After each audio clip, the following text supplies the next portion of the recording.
Je poursuis cette discussion avec nos analystes Christine Saint-Pierre, Rodolphe Husny, Pierre Paquette et Farouk Karim. Alors, bonsoir. Bonsoir. Bonsoir. Je vais aller d'abord à vous, Rodolphe, si vous voulez bien, parce que je suis curieuse de savoir quelle est la réaction dans les rangs conservateurs ce matin. Qu'est-ce qu'on pense des résultats et qu'est-ce qu'on pense de la performance du chef maintenant que la soirée électorale est terminée? Bien, écoutez, je pense que tout doucement, le Parti conservateur se rapproche du pouvoir. On fait quelques parallèles un tout petit peu avec Stephen Harper en 2004, qui ensuite a gagné en 2006. On dirait que M. Poilievre a gagné plus de 25 sièges par rapport à la dernière élection et qu'il a fait un score, en tout cas, qui est plus élevé même que Stephen Harper à 41%, et que je pense que c'est le plus haut score depuis Brian Mulroney. Donc, écoutez, est-ce qu'il y a de la déception? Toujours, bien évidemment. Mais d'un autre côté, le vote conservateur a fait mentir les sondages parce qu'il n'y a que très peu de sondages qui donnaient comme ça les conservateurs à 41%. Beaucoup étaient dans les 39% et on a vu qu'il y a eu une certaine forme de prime à l'urne avec à la fois le vote des jeunes et surtout, le vote en Ontario, même de col bleu et de syndicats. Donc, on voit quand même qu'il y a eu des bonnes nouvelles, en tout cas en Ontario, mais ce n'était pas assez pour aller plus loin que les libéraux. Oui, des défaites un peu crève-cœur quand même, j'imagine, même si je sens qu'on est plutôt optimiste du côté des conservateurs. On y reviendra évidemment. Entre-temps, j'aimerais vous demander à tous comment vous interprétez les résultats d'hier. Et au moment où on se parle, il faut dire, ce n'est pas terminé. Le dépouillement de tous les votes dans tous les bureaux, parce qu'il reste encore des votes à dépouiller dans certains endroits où les luttes étaient particulièrement serrées. Là, ce qu'on a pour le moment, et ça peut encore changer, le total, c'est 169 sièges pour le Parti libéral et 22 sièges pour le Bloc québécois. Le Bloc en particulier, j'en parle, puisque le Bloc vient donc de perdre un siège, de perdre une bataille dans Terrebonne, une lutte excessivement serrée. Alors, commençons par vous. Tiens, Pierre Paquette, comment vous interprétez ces résultats aujourd'hui? Ben moi, si on regarde un peu l'évolution de la campagne, je pense quand même que Yves-François Blanchette, le Bloc, ont réussi à disons, éviter le pire. On va avoir une bonne délégation de députés du Bloc à la Chambre des communes. C'est sûr qu'on aimerait toujours en avoir plus, mais lui-même disait qu'il y avait autant de chances de faire élire 33 députés que M. Poilievre de devenir premier ministre. Alors, il avait concédé la victoire à Carney et le message qu'il a envoyé, c'est que le Bloc québécois serait une opposition responsable. Et je pense que ça a permis justement d'éviter une trop grosse débâcle. Ceci dit, très clairement, il n'y a pas eu une vague libérale, si on fait exception du Québec, à travers le Canada, comme on l'avait prévu. Puis ça, c'est la grande surprise. Je pense que les conservateurs ont fait beaucoup mieux que ce qui avait été prévu. Oui, je pense que tout le monde s'entend là-dessus. Pas de vague rouge, donc, mais quand même, le Bloc a quand même perdu des plumes. Ah ben oui, mais écoutez, à un moment donné, dans les prédictions, on nous parlait de 4 députés du Bloc comme en 2011. Alors ça aurait été vraiment désastreux. Maintenant, il y a eu des luttes très serrées. Terrebonne, c'en est une. Il en reste une dans Shefford aussi. Mais ceci dit, je pense qu'avec autour de 22 députés à la Chambre des communes, le Bloc va former une opposition constructive, comme l'a dit M. Blanchette, mais significative, et puis qui va pouvoir se faire entendre sur les intérêts du Québec. Christine, qu'est-ce que vous pensez des résultats ce matin? Effectivement, ce n'est pas une vague rouge comme certains sondages l'avaient prévu, du moins en début de campagne en tout cas. Oui, en effet, c'est ce que je croyais, moi, qu'il y aurait une vague rouge. Et lorsque les résultats de l'Atlantique ont commencé à entrer, on voyait que ce n'était pas le cas.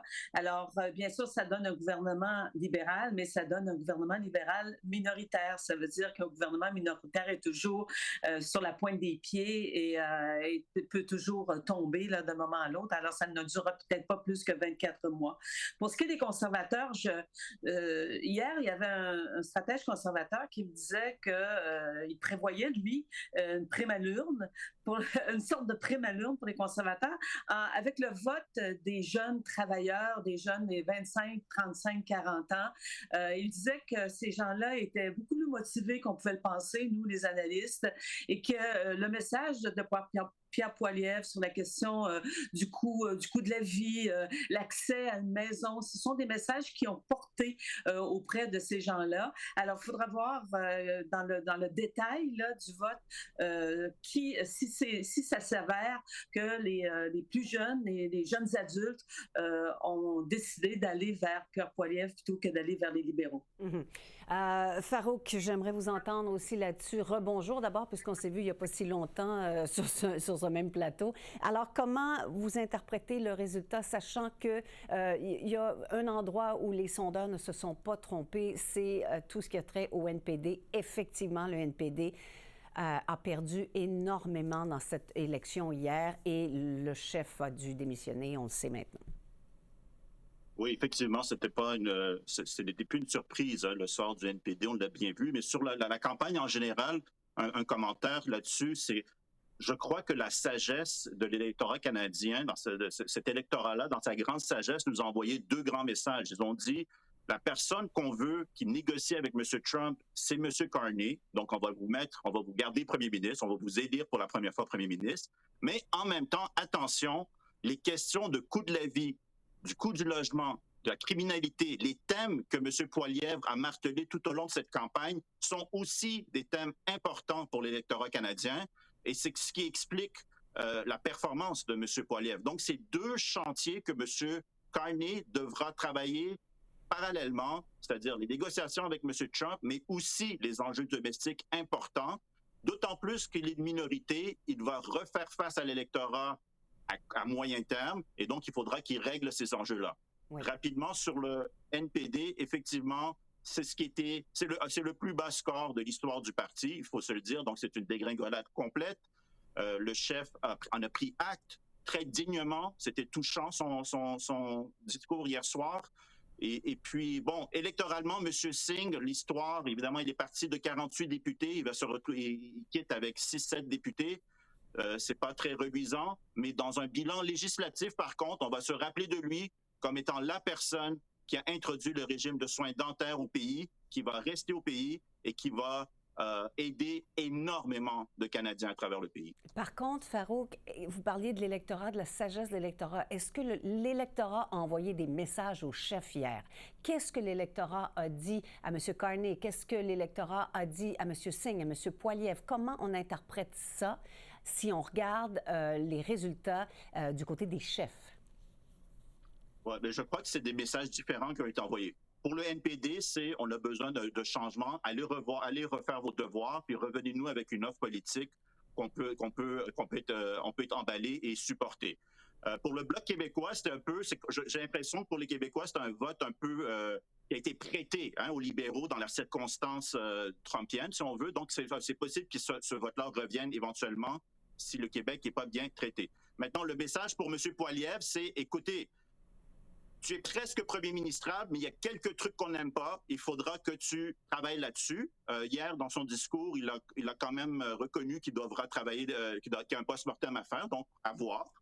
Et pour M. Carney, je crois que le message envoyé, c'est, écoute, le CV a l'air bon, mais on ne te donne pas un chèque en blanc. Fait qu'on te regarde aller, mais vas-y, mais on te surveille. Oui. Christine, quelques trucs que les gens n'aiment pas chez Pierre Poilievre, effectivement, puisqu'il n'a même pas été élu dans sa circonscription.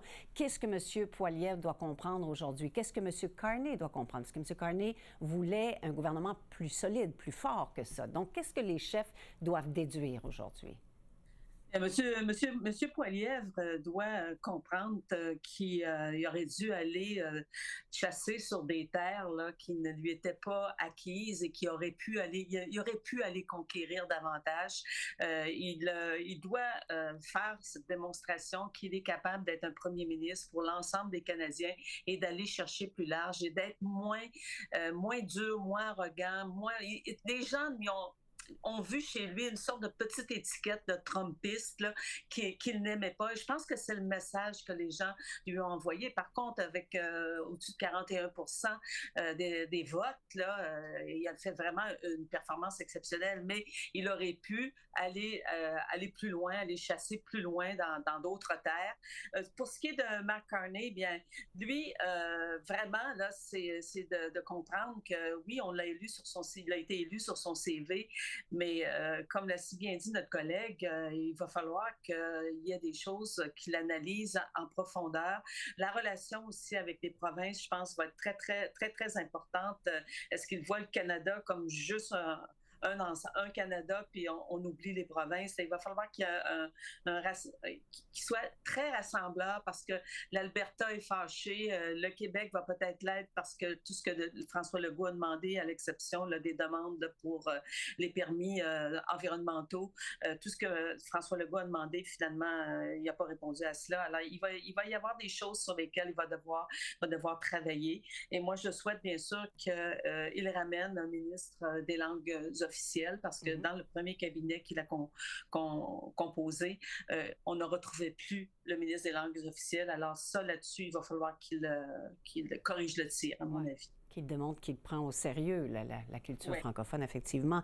Il reste peu de temps. Rodolphe et Pierre, je voudrais vous entendre. Et la question, c'est, est-ce qu'au lendemain de cette élection, le Canada se réveille plus divisé qu'il ne l'était avant? Commençons par Rodolphe. Bien, je pense qu'en tout cas, M. Carney a tout un travail en termes d'unité du pays parce qu'il n'a pas d'expérience politique et ça va être très, très difficile. Surtout qu'il s'est fait élire par le Québec en grande partie, mais il est contre beaucoup des revendications du Québec, que ce soit 21, 96 et que ce soit bien évidemment plus de pouvoir en immigration ou même la vision sur l'immigration. Donc, je vois en tout cas beaucoup de difficultés. On va voir qu'est-ce qui va se passer avec les négociations. Le Bloc, en tout cas, sera là pour la gestion de l'offre et défendre la gestion de l'offre. Mais on va voir qu'est-ce qui va se passer avec M. Carney. Un conseil, qui continue ses cours de français. Pierre Paquette, est-ce que c'est un bon conseil pour M. Carney? Et de toute façon, il devra négocier avec le Québec et il devra négocier avec le Bloc. Il n'aura pas le choix. Bien, c'est évident. Je pense que M. Blanchette a tendu la main. Bon, ça a même choqué un peu le chef du PQ, que je n'ai pas trop compris ça. Même.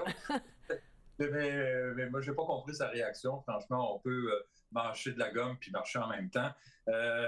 Ceci dit, je pense que M. Poilievre devrait prendre des leçons de cette élection. On s'attendait à beaucoup plus de députés conservateurs au Québec que ce qu'il a obtenu. Il a obtenu un de plus, alors qu'on visait 12 à 13 députés au Québec. Parce que tout le long de la campagne, ce que j'entendais des gens qui votaient pour les libéraux, c'était oui, Trump, mais aussi on ne veut pas de Poilievre. Alors, donc, ça, c'est un certain nombre d'électeurs qui auraient voté pour le Bloc, mais qui voulaient être sûrs que M. Poilievre ne devienne pas premier ministre. Alors, effectivement, il y a un travail à faire en termes d'image et de contenu pour rassurer une partie de la population, particulièrement la population québécoise. Je pense qu'il est capable de le faire. Moi, je l'ai connu à la Chambre des communes, et puis c'est quelqu'un d'intelligent, mais peut-être un petit peu trop arrogant. Oui, peut-être qu'il y a des choses qui vont changer au cours des prochains mois, au fur et à mesure qu'il y aura des négociations. On verra bien. Merci encore une fois à vous quatre d'avoir répondu à nos questions aujourd'hui. Merci. Bonsoir.